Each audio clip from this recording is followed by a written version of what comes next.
இயேசு கிறிஸ்துவின் நாமத்தில் உங்களுக்கு நன்பின் வாழ்த்துக்கள். எப்படி இருக்கிறீங்க? சுகமா இருக்கிறீங்களா? உங்களுக்காகவும் உங்கள் அன்பு குடும்பத்துக்காக நாங்கள் தினந்தோறும் ஜெபித்து வருகிறோம்.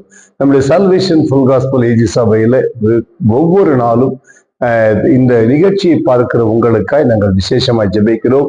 நிச்சயம் ஒவ்வொரு நாளும் ஒரு வார்த்தையின் மூலமாய் ஆவியான உங்களுடைய இடைப்பட்டுக் கொடுக்கிறார். வார்த்தை கேட்கிற நீங்கள் இயேசுவின் நாமத்தில் விடுதலை பெறுவீர்கள், ஆசீர்வதிக்கப்படுவீங்க, உயர்த்தப்படுவீங்க, மேன்மைப்படுத்தப்படுவீங்க என்பதை நான் விசுவாசிக்கிறேன். சரி, இந்த நாள்ல தேவ ஆவியானவர் நமக்கு கொடுக்கிற ஒரு வார்த்தை கவனிப்போம்.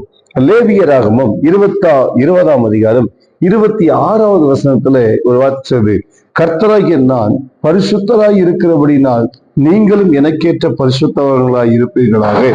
நீங்கள் என்னோடுகளாய் இருக்கும்படிக்கு உங்களை மற்ற ஜனங்களை விட்டு பிரித்தெடுத்தேன் என்பதாய் கர்த்தர் சொல்கிறார். கருமையான கர்த்தருடைய பிள்ளைகளே, மற்ற ஜனங்களை விட்டு நம்மை தேவன் பிரித்தெடுத்த நோக்கம் என்ன? நாம் அவருக்காய் வாழ வேண்டும் என்பதற்காகத்தான். ஆகவே நீங்களும் நானும் விசேஷித்தவர், நீங்களும் நானும் ஆஸ்வதிக்கப்பட்டவர். நம்முடைய தேவனாய் கர்த்தர் எப்படி பரிசுத்தராய் இருக்கிறாரோ அதே போல நீங்களும் நானும் பரிசுத்தமாய் வாழ வேண்டும் என்பதை தேவன் விரும்புகிறார்.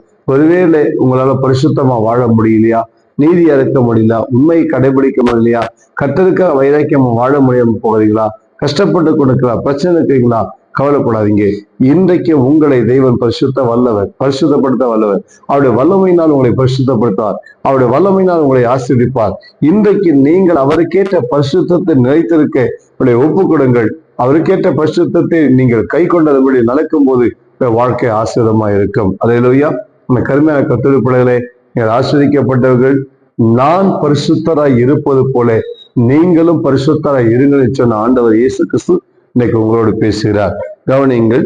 சோ இந்த வார்த்தை சொல்லப்பட்டிருக்குது, நீங்கள் என்னோடுகளாய் இருக்கும்படிக்கு உங்களை மற்ற ஜனங்களை விட்டு பிரித்தெடுத்தேன் என்பதாய் கற்றுகிறார்.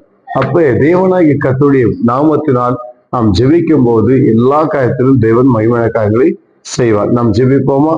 அன்பு பிதாவே, இந்த வார்த்தை கேட்டுக்கொண்டு ஒவ்வொரு பிள்ளைக்காய் ஜெபிக்கிறேன், ஆசீர்வதிங்க. ஒவ்வொருத்தருடைய வாழ்க்கையில் இருக்கிற துயரங்களா மாறட்டும், துன்பங்கள் நீங்கட்டும், ஒவ்வொருவர் மேலும் கிருபை உண்டாக முடிய ஜெபிக்கிறேன்.